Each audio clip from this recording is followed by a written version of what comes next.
In addition to the monetary cost of these wildfires, there's also a human cost as well. Joining me now with more on that is our Kathy Holsenbeck. Rob, people across the state are dealing with the devastation left behind by the Oklahoma wildfires.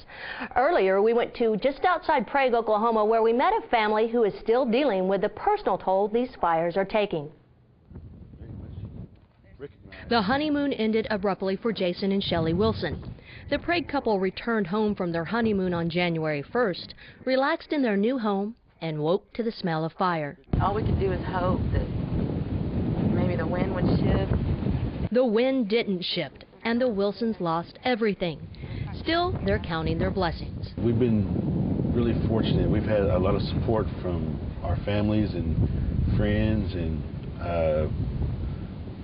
from those people that we don't even know. The Wilsons aren't the only ones in the Prague area to be hit hard by the fire. Just a few miles down the road, the same fire delivered a second tragic blow to the Brauer family.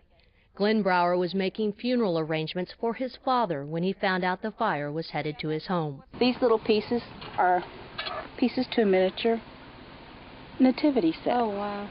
Paula Brauer remembers watching everything she loved go up in smoke. What hit me the hardest, or I'm having the most trouble with, is 90% of the rest of the furniture in our house my father-in-law made, and he passed away that morning about 9:35. The Brauers buried their father and salvaged what they could of their home, but they are still struggling to come to terms with their loss.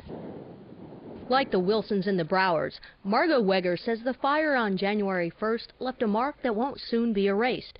Her husband Larry called her with the bad news. He said, "You better hurry if we're going to save anything." Weger rushed home, got her children and grandchildren to safety, then returned to save her animals. When I ran around here to hook up another water hose, I couldn't see any of the cows here in the lot. They were all, the smoke was so thick I could hear them. So I ran back around and I told Larry that the cows were on fire.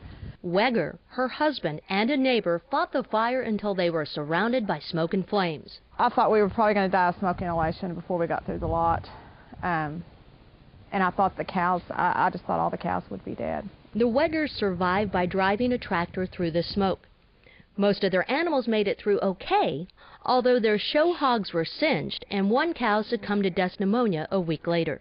It can all be replaced. It's not that big of a deal, but I was glad it didn't burn, but at the same time I was thankful that everybody was still alive because the fire was so bad that, you know, you didn't know. The Wegers lost 163 round bales of hay and a great deal of their pastures. Both the Wilsons and the Brauers plan on rebuilding, Rob. So, Kathy, other than the fire, these people seem to have maintained an incredibly strong spirit. They sure have, Rob. The fire destroyed everything they owned, but it did not destroy that spirit.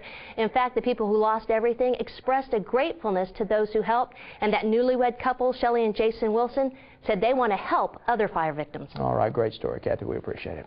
Now, the Canadian Valley Electric Cooperative in Seminole has pledged to help people in that area rebuild. A program called Operation Roundup allows co-op members to round up their bills and donate that money to charity.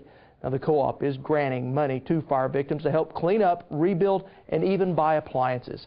Now, you can read more about the Prague wildfires in this month's Oklahoma Living.